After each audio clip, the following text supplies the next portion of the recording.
Yeah, Emil Cadlick here with FantasyNation.com. Got a special pioneer of fantasy sports, David Dorey, here today. He created the huddle with Whitney Walters back in the 1990s. David, how you doing? Pretty good. How you doing? I'm having a blast. 2020, and we're still doing it.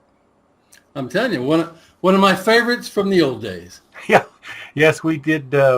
We had a lot of good times back in the 90s as everything started to grow.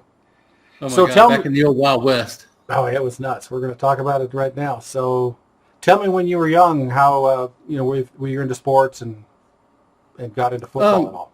As a kid, the only sport I ever liked was football. I mean, I grew up in East Texas, so that's really the only sport that mattered anyway.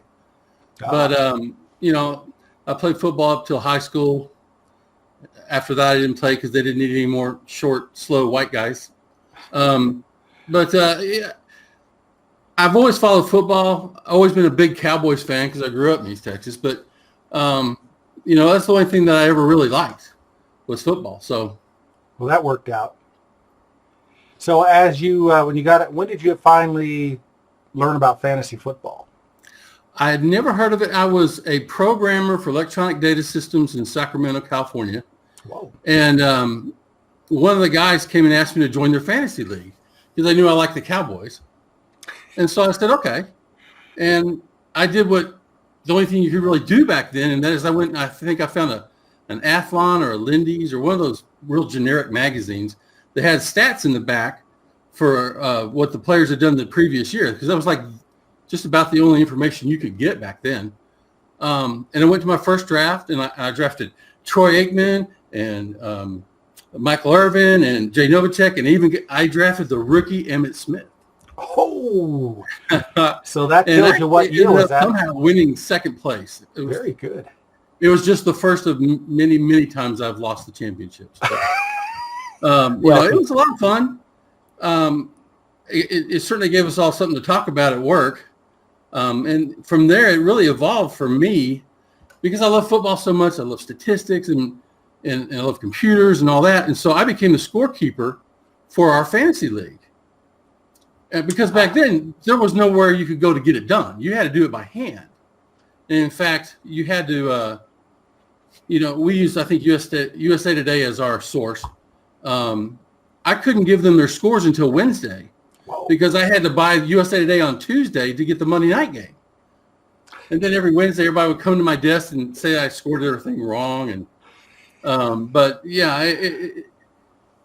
I became very involved with it as soon as it came out, and started the EDS Fantasy Football League in 1990. Went on, and I played in it for about 15 years before I finally quit. I moved to Texas, and I wasn't around there anymore. I had to quit that job. But fantasy football started for me in 1990. Back then, it was fun back then because before the internet, every single draft you went into, somebody would draft a retired player.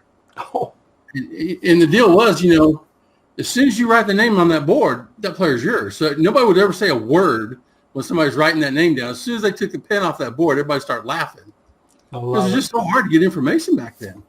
But, that was part of the charm of it too, I guess. I mean, there's a lot of luck involved, but it just really appealed to me from 90 on. I just have always played fantasy football. So how did you meet Whitney? Well, interestingly enough, when I started out, I was the scorekeeper, so everybody knew me. And I used to write up this like 2 or 3 page newsletter for our league every week, mainly just to trash everybody else's teams. And so I really studied the NFL so I could talk smack to everybody else in the fantasy league. And everybody loved those newsletters I put out and stuff. And that league, it was like me and this one other guy, we kept winning it every other year. And so when we went in 95, when the internet was brand new, I started writing an article, a column every week for projecting games and stuff for a site called Fantasy Football 1996. And it fell apart towards the end of the year. But anyway, I went to my draft. My nemesis sat down next to me. I thought, oh, he's just sitting next to me because he wants to see my cheat sheet. And, of course, that nemesis was Whitney Walters. Oh. And he leans over to me and goes, you like to write these big old newsletters, and we both do pretty well in Facebook stuff. He's like, why don't we do a website? It's like a brand new thing. There was hardly any of them out there. And I was like, well, I said, I told him at the end of the year, if you still want to do it, get a hold of me. And he got a hold of me.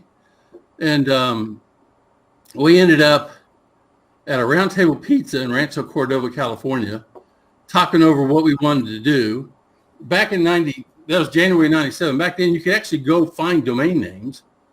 And my job was to come up with a domain name. So I went through online, whois.org, whatever, trying to figure out what names were still available. And the Huddle was available. And I saved that one for last when I told him this list of names. I don't remember what the other ones were, but so you could actually get things like that back then. But it's a very exciting time there at the First. Very exciting time.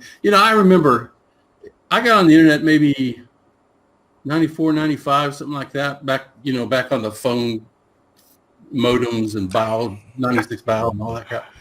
And in 95, I freaked everybody out because I went to my league. I had been on the internet and I found this little place that has some new stuff on it.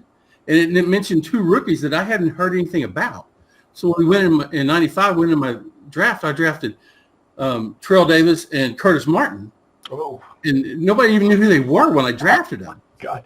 It worked out pretty well. So, that showed me the power of the internet right up front. But, yeah, so, Whitney, he asked me to do it, came up with a name, and it was January 97 is when we bought the domain name.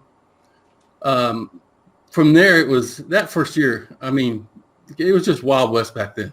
There was nothing to go by, really. You were pretty much just coming up with new stuff to try to see what worked and what didn't work. And when we went into our first year, fantasy sites at that time had been nothing more than mostly newsletter sites. It was a place you could go sign up for a newsletter, and they would fax you a newsletter.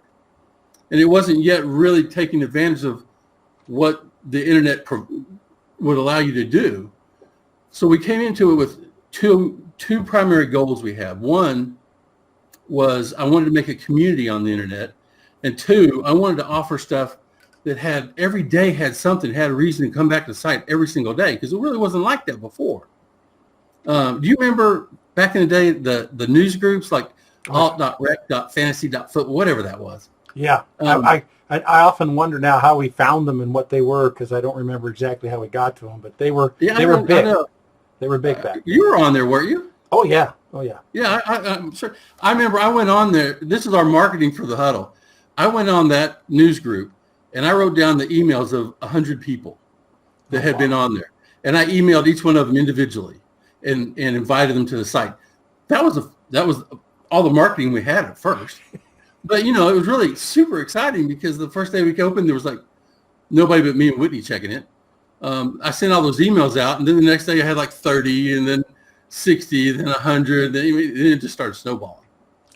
So super, super exciting back then. The other thing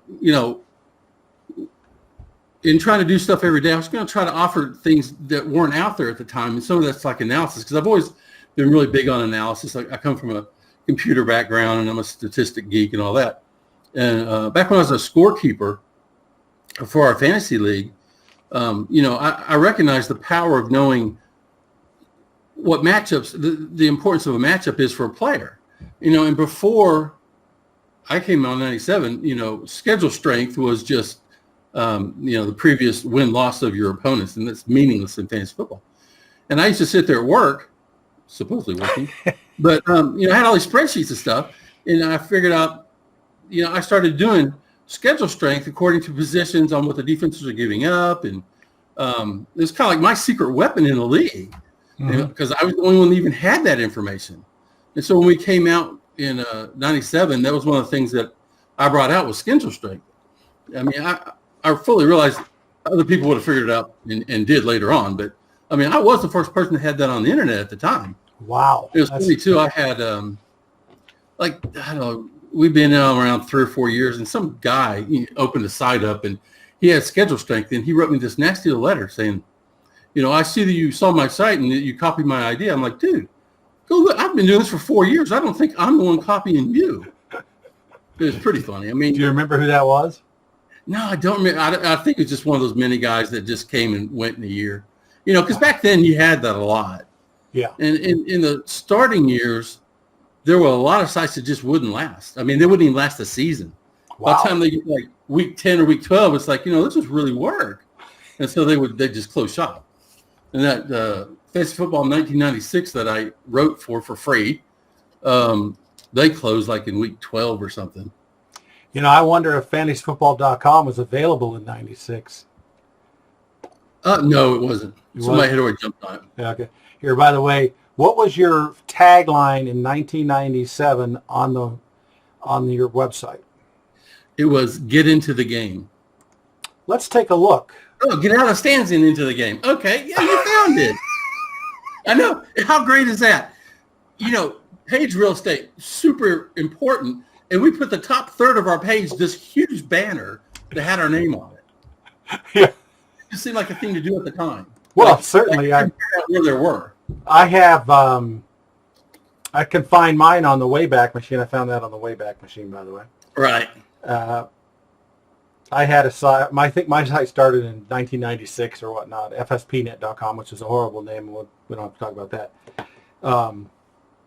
And my tagline was, of all the fantasy football services out there, we're one of them.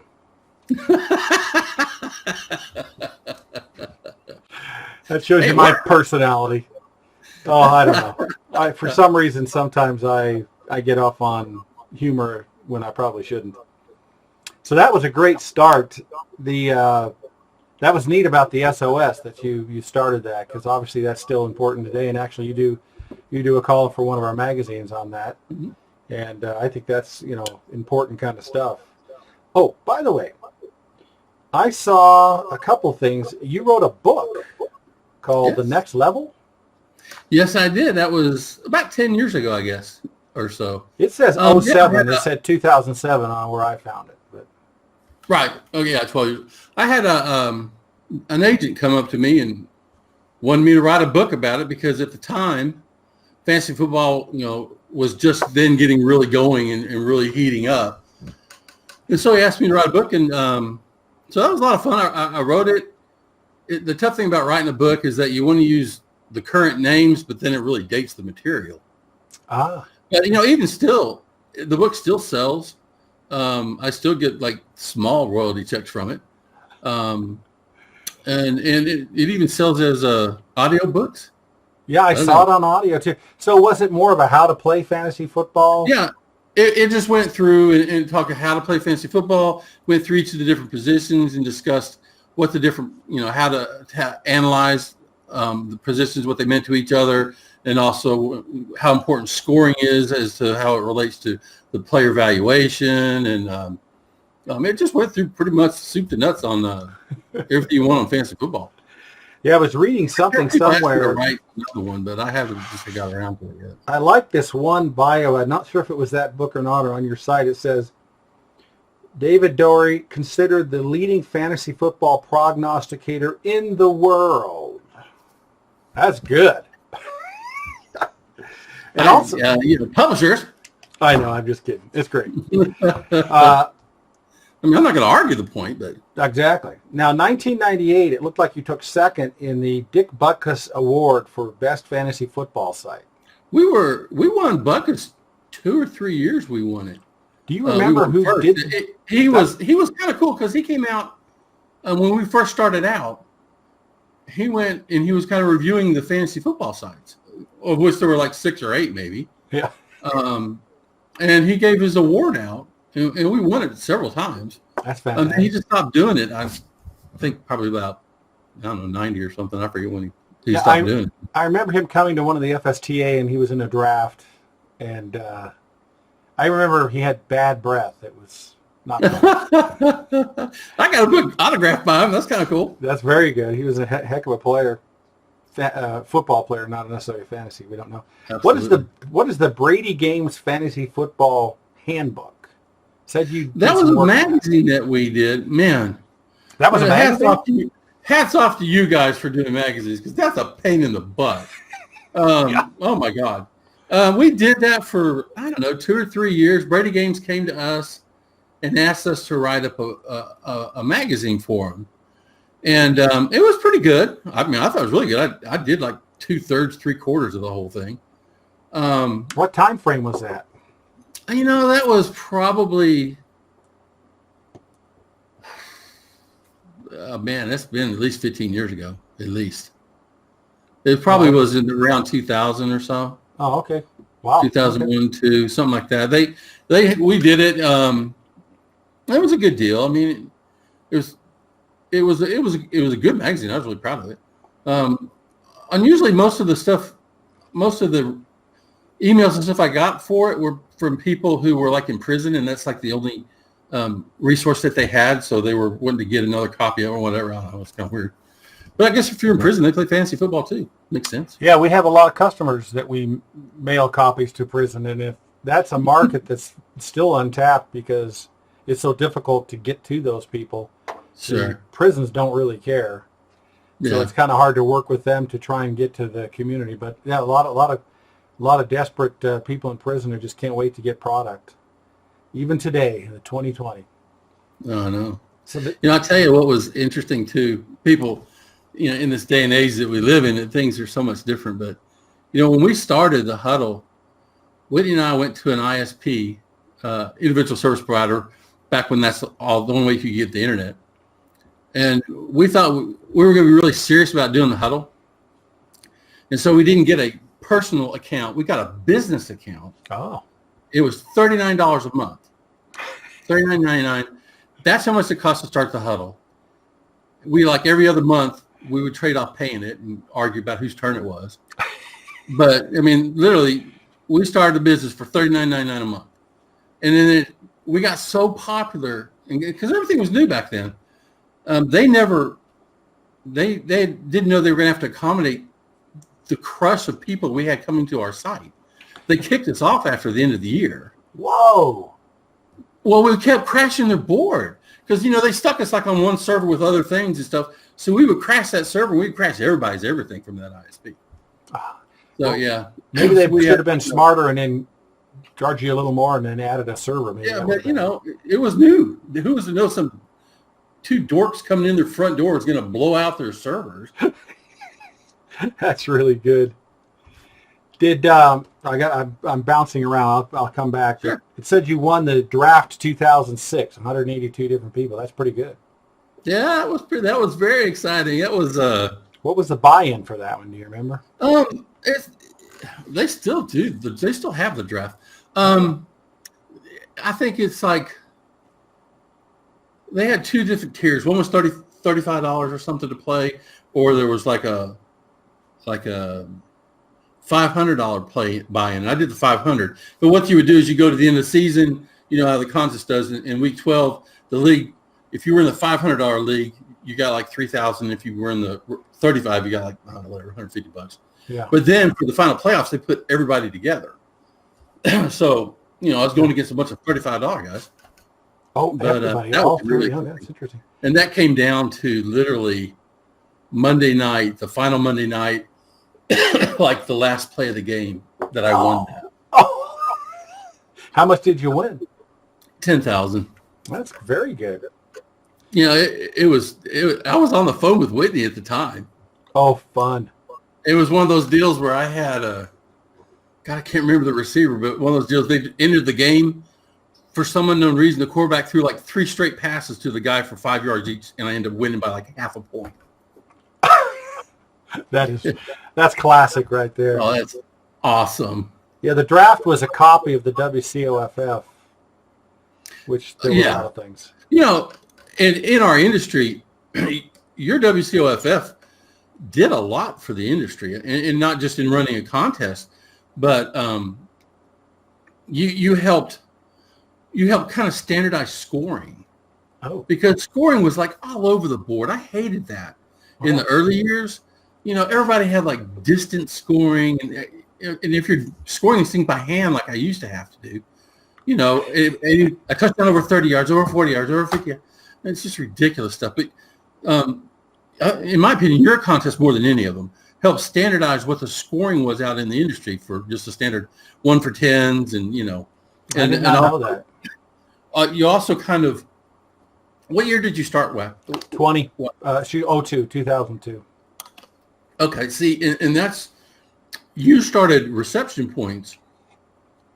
Reception points, when you came along, and then some of the other ones, it kind of made reception points become the standard, which I think was a great thing. And I think of all the screwy things that people have done with scoring and stuff, reception points are the greatest things in the world. And it really helped fantasy football, in my opinion. Yeah, I wish I knew when they started, but I remember Lenny and I sitting there in the fall of 01, trying to decide. We wanted to we were very worried that because of the gambling shadow that we had, all the way back into the 90s, that everybody worried about it was gambling. So we wanted to make sure it was as skilled as possible without being insane. And PPR really helped that. And we were worried, should we go a half or we should go 1? And we just decided, let's go 1. And people were kind of not happy. We went digital scoring. We went 2 decimal places because we figured if you have 1 passing, it should count. It shouldn't truncate. Why truncate your points every 10 yards or 20 yards? Right. So we had 0.05, per yard passing. Right. And people are going, oh, fantasy football should not have should be integers. But then they got over it very quickly. Yeah, it's interesting too. When we started out, fantasy football was just all of us little guys. None of the big guys were in it because they were afraid it was gambling. And nobody, we had to. When I first started out doing fantasy football, it was hard to describe what I did for a living. I mean, I think my son would tell his friends, and I think their mom thought I was like running a porn site or something. I don't know what. They just didn't understand. Is it gambling or is it porn? Well, it's really neither of them. Yeah. But it's funny that back then no one was touched it, and one of the fears we had as individual site operators is that if NFL.com and ESPN and CBS Sports and all those guys, if they ever recognize that fantasy football exists and want to get into it, they're going to kill us because they're so much bigger than us. It didn't really happen. I mean, they did their thing, but at least we were so entrenched by the time that we could still survive. And actually, I feel strongly that we offer a better product than they do. But now the NFL embraces gambling. Now they're having the draft in Las Vegas in front of a casino. It's like, wow. I mean, it's mind-blowing to think how far they've come with this whole thing.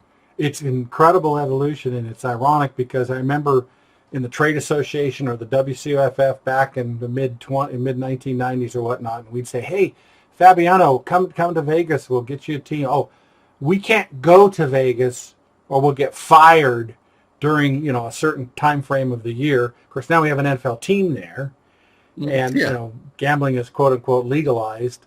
But what an evolution, because like you remember in the mid-90s, players that don't say the word fantasy football, and it's like, don't talk about it. It's this scary thing, and wow, what a crazy time has it changed. It was only 4 or 5 years ago when Romo tried to have a convention like in Vegas or something. That's a great point. And here now they're doing everything there.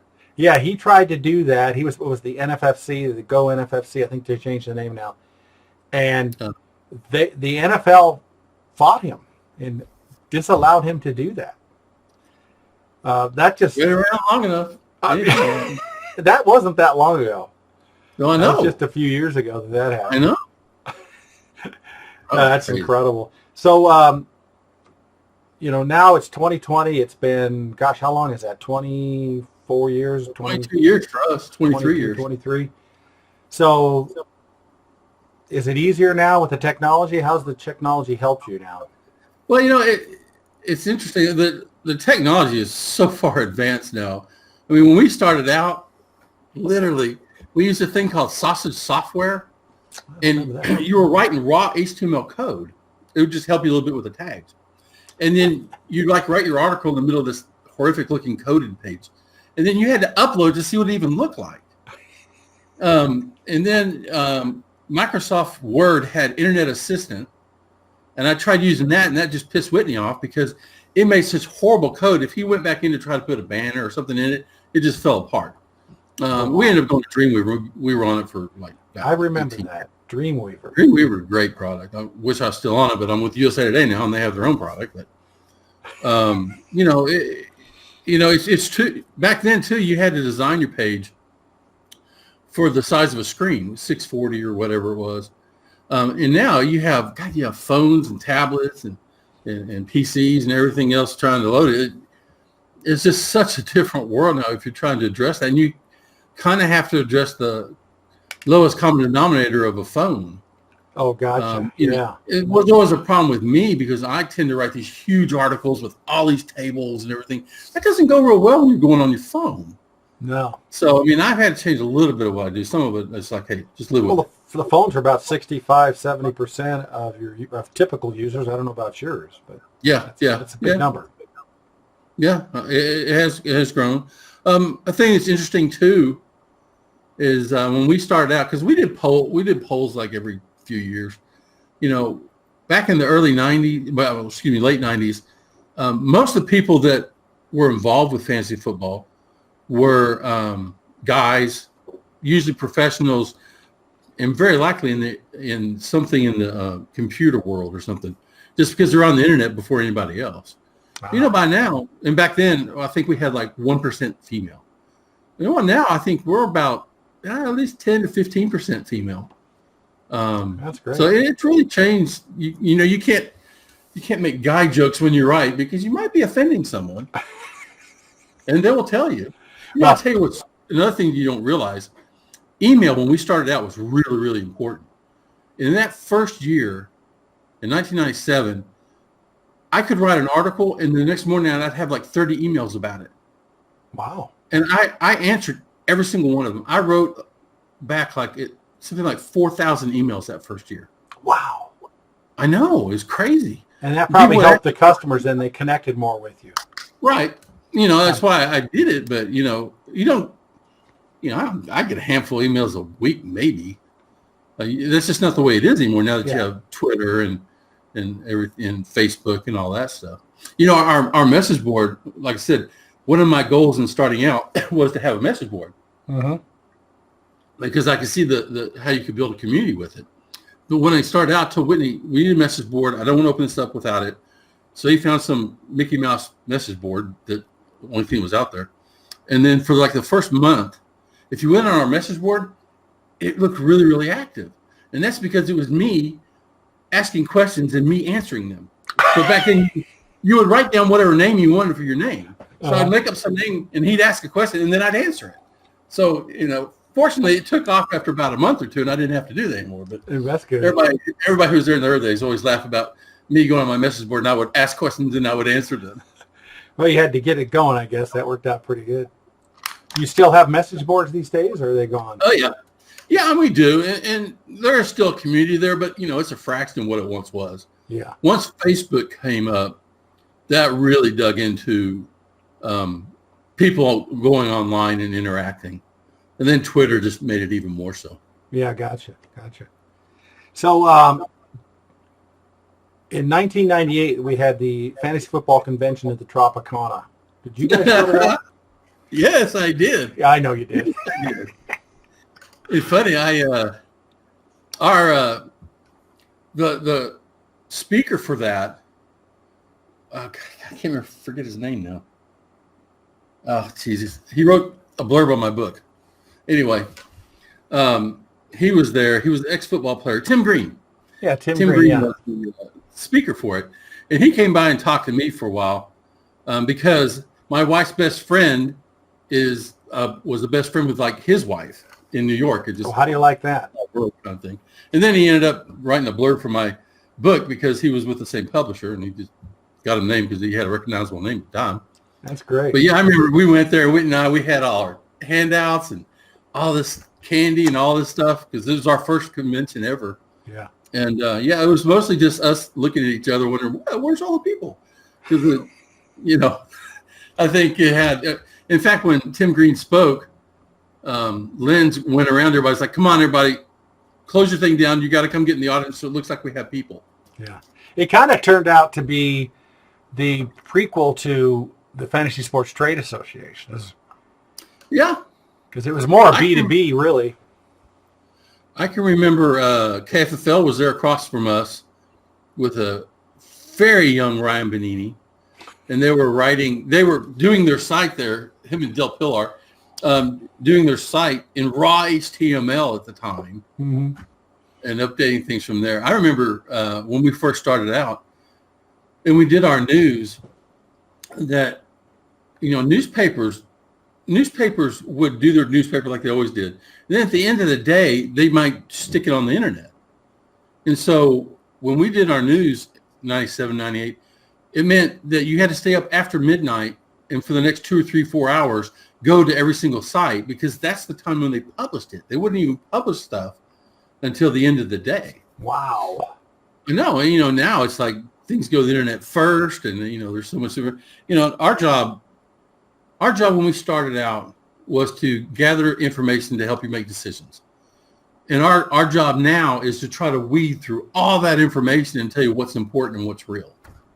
Because there's just so much information now. It's just an overload. I think the preseason's a classic example, because you see limited action, and then you see players that are playing against nobodies, and some guy goes and scores 3 touchdowns, and you're going, oh, is this real or not? And then a week later, he gets cut. Yeah. And, it's so hard to grab. I remember several years ago when David Johnson played in his first preseason game. Yeah. And I watched him run, and he was quick, and he was strong, and he would just push guys out. And I said, man, that guy's going to be good. But that was just one that was right. There were so many that are hard to figure out. It's hard to pull the reality of it. And then, a lot of people get crazy. Something great happens or something, and then everybody has a short-sighted thing, and they all go nuts about it.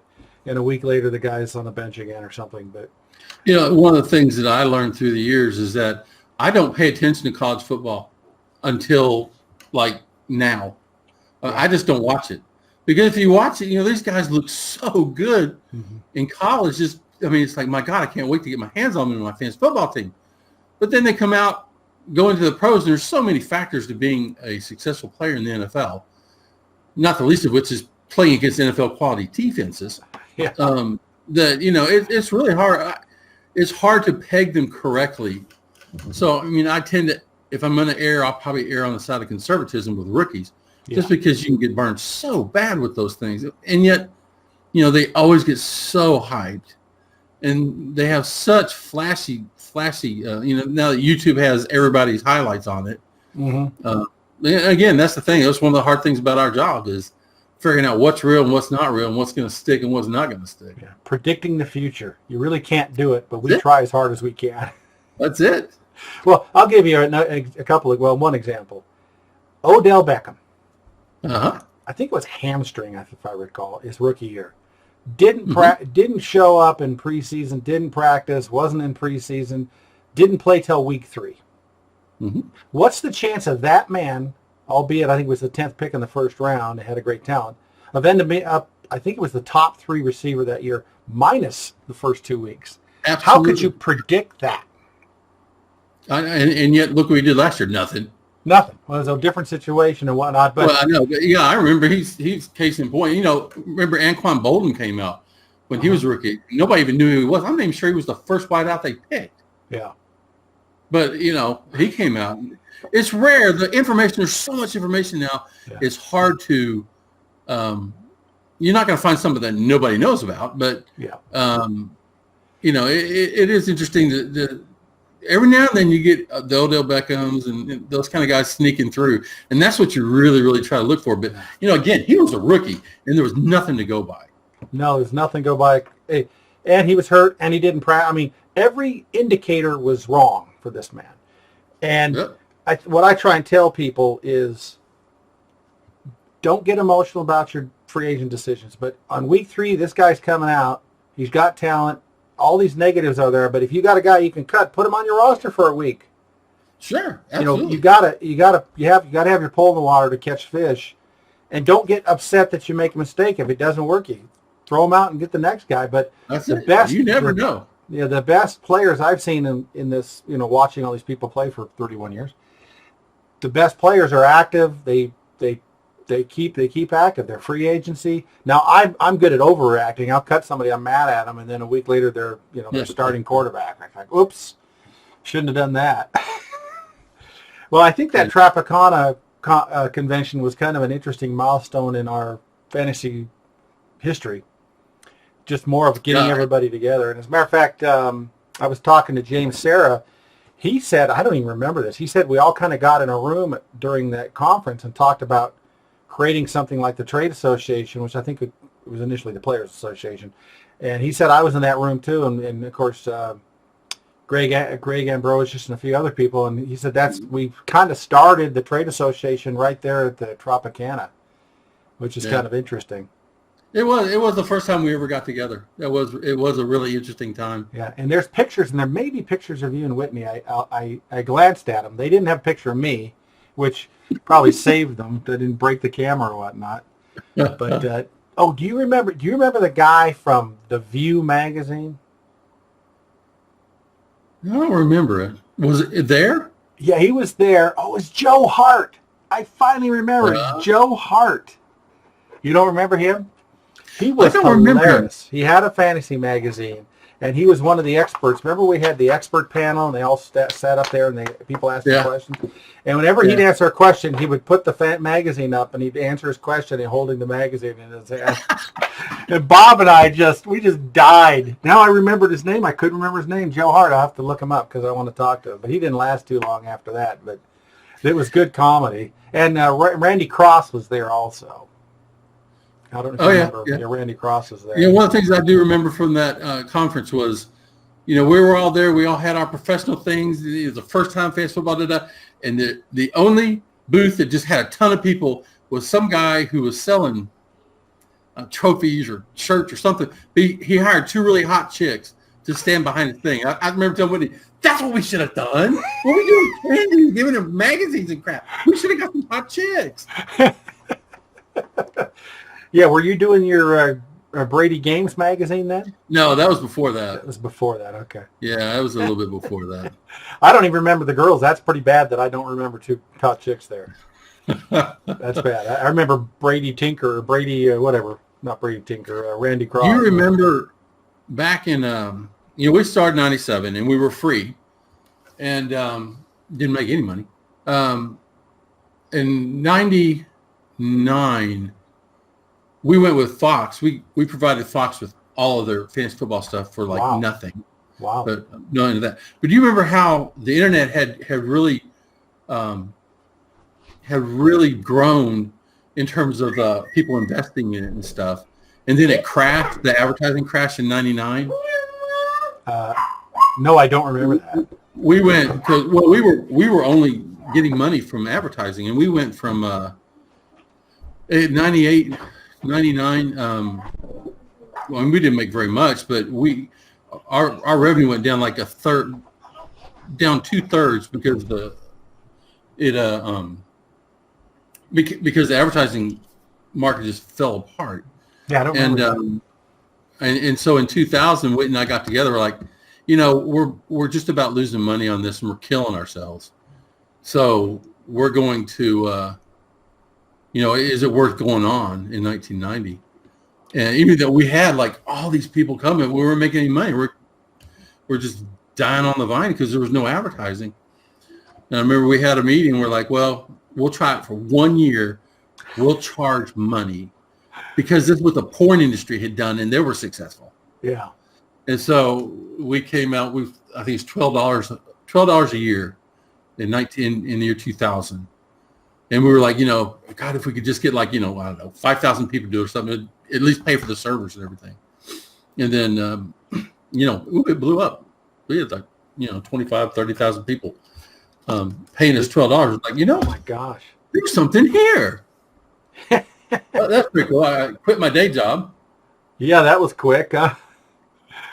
It's like, well, we've been working a corporate job for 18 years, and all of a sudden I'm making more money part-time. Well, really part-time, but, working at night on the website. It's like, I've been doing that since 2000. Oh, you had a great following. That's fantastic. Yeah, it was great. That is really good. Anything else you can think of that we missed? Well, I don't know. I could talk for hours and hours and hours about this stuff because it was just, it just such. We were really, really fortunate to be there at the time we were when this industry, both fantasy football and the internet, was so new, and we all helped to define it and move it forward. It was just a really exciting time, and it truly was like the Wild West. I mean, there were certainly outlaws and rogues and sheriffs and the whole 9 yards. It was a very personal time too, because like I said, I used to get tons of emails every day, and on the message board when that blew up on us and stuff, and it was a really special time that it won't ever happen again. Now it's so complicated, and everything has to evolve to become more complicated and more extreme and stuff. And we've seen, starting out from when we late 90s, and now we've gone through, IDP was a big thing, and then it's still there, but it doesn't grow at all. In fact, it shrinks. Y'all came up with a contest that was great, and that's going now, and that's really diverse. How about daily DFS? gaming? Yeah. And now we got gambling somehow attached, but not. It's been interesting. 22 years for me. Yes. But I often told Whitney, I said, if you put my job description online, or if you put it in the paper, you would have a line 4 miles long wanting to do what I do for what I get for doing it. Yeah. Even though a lot of people couldn't do it. I think they could, but they wouldn't. Because it's a grind, and that's the thing. The NFL's going to go to the 17th week in their season. Yeah. It's like, oh God, because it's a grind. I mean, that's, it's week 13, 14. That's separate the men from the boys. You still got to do exactly as good then as you did in week 1. Well, maybe even more, because that's the fantasy playoffs. Well, yeah, actually, because you may have a smaller group that's paying attention, but they're intense. It's more critical, yeah, absolutely. Very intense. They want to win their leagues. Yeah, that's it's a lot of work. You can't say I'm going to take vacation this weekend, or you can't really take vacations. No, I don't know if you see the sign back there I have. I'm going to put it on my wall. No, it says, "No one ever asked if the paperboy is okay." And that's actually, I don't read other people's stuff. I don't listen to other podcast stuff. I happen to listen to one with Bob Harris on it. And Harris said that in the middle of the thing, talking about what it's like to produce content. And I thought, God, that is so freaking true. I actually, in high school, answered the phone at the newspaper company when people didn't get their papers. Mm-hmm. And I can tell you right now, not one of them said, "Is my paper boy okay?" No, they just reamed me up and down because they didn't get their paper. And that's true in the content world. It doesn't matter if you feel sick. It doesn't matter if you just threw up. You better get that content out, because people will be ticked if you don't. If they're paying you money for it, it better be there. Yeah, they can be a bit ruthless.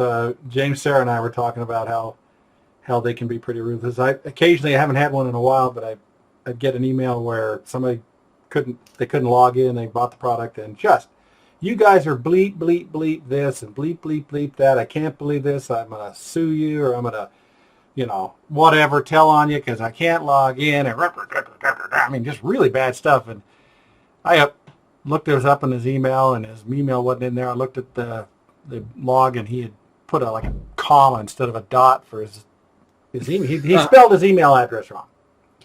And in an order, we don't do feedback on an order. Which maybe we should. It takes longer, though. So I emailed him back. I said, "Hey, I fixed your account. You spelled your email address wrong. You're good to go. You can log in." And he replies, "You guys are the greatest. I love you guys." I'm like, "What? I know. I have the exact same thing. I've had people, they will write in and they will just ream us for one reason or another. And I'll come back at them professionally and just try to deal with the situation. And they'll come back and they're like, I was just breaking your balls. I love you guys. You guys are great. I'll never leave you. It's like, Jesus, dude. Yeah. Do you have to approach somebody that way? Yeah. It's a random thing, and I haven't had one for a few years, but sometimes you just just don't want to. You want to do something unprofessional, but I always do it professionally. But so is this Whitney still involved, or is he getting out? Or yeah, he's still involved. He doesn't do any writing really anymore, but he's involved in the background. He's always in splitting up our duties, I've always been all about the writing and the analysis and the rankings, all that stuff. He's always done the background stuff and Cool. making sure that the servers are up and all that stuff. So he's that's part of what some of my job is, the background things, which I like to do. I'm an electrical engineer. I got a master's. And let me tell you something, important part of the whole thing too. Oh, yeah. If the background don't work, the foreground doesn't matter.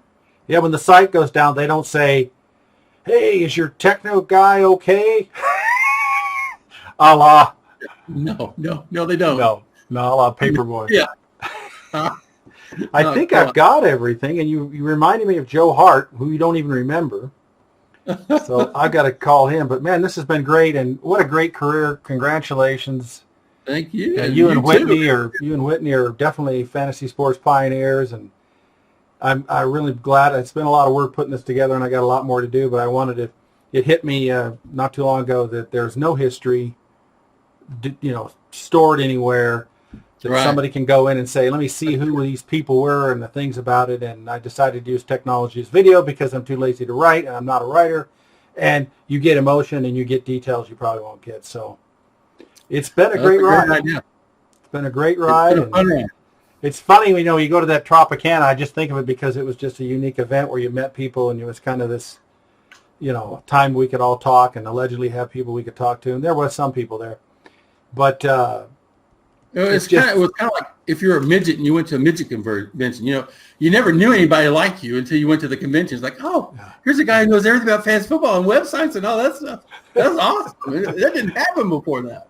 yeah, I can't believe this is my 31st year because we did the Pro Forecast Mag in 1990.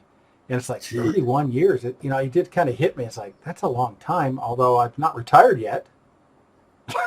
But one of these days. I kind of like what I do, so. I just want to get to a point where I could retire if I wanted to. I'm not quite there yet. But I probably will never stop unless somebody forces me to. Yeah, that's the thing. I love what I do. I always have. Internet, football, everything. It's just everything that I love to do, and I did it for free for the first 2 or 3 years. Yeah, it was part of starting a business. But we were doing sweat equity. We didn't go get venture capital money. No, we never did. Sweat equity. I started out. I was working at Sandy National Laboratories for the first 6 years, and I just did the stuff at night, and I took vacation. We get 24 days of vacation there, and I would use most of my vacation working. And I wouldn't tell anybody at work because if I told them I was off doing this stuff, they would think less of you. Oh, you're not professional or whatnot. I remember. Go ahead. When I was working at EDS those first few years, and doing it part time, I had like 3 weeks vacation. I took off each Monday every week of the football season so I could stay all day and write all day. Wow. Yeah. Yeah, I remember was walking down the hallway. It was September, October of '93. And one guy stopped me at work. He says, "Hey, do you have a relative that's doing a fantasy show on the radio?" Wow. He says, "It couldn't be you." And I said, "Oh, yeah, that's my uncle." Because I didn't want him to know because, Merit Review and, they go, "Oh, he's half-timer, And, so I said, "Oh, yeah, that's a relative." Yeah, I had a problem when I had a day job. Everybody would come to my desk and want to talk football all day long. And you're like, and then I have to be careful not to be looking at football on my desk when my boss would walk by. Yeah, you when watch yourself. When the huddle finally took off and I knew I was going to quit, I went into my boss's office, and I was good friends with him too, but I went in and I told him I was going to have to quit. First thing he said is, "I knew it. I knew you were going to quit. I knew this was going to work out for you." Oh, really? Well, that's a great compliment. Yeah. That's good stuff. Well, thank you. I don't want to keep your whole time. We're almost into an hour, and it's been great. Maybe we can do a second one if we come up with some more. But, yeah, what a great time and a great career. And tell Whitney if he wants to do one, too. We can do him also. But great for both of you guys. And let's hope we can keep it going. Sounds like you guys are doing great. Doing great. Thanks, man. It's been great talking to you. Thank you. We'll talk soon. Appreciate it.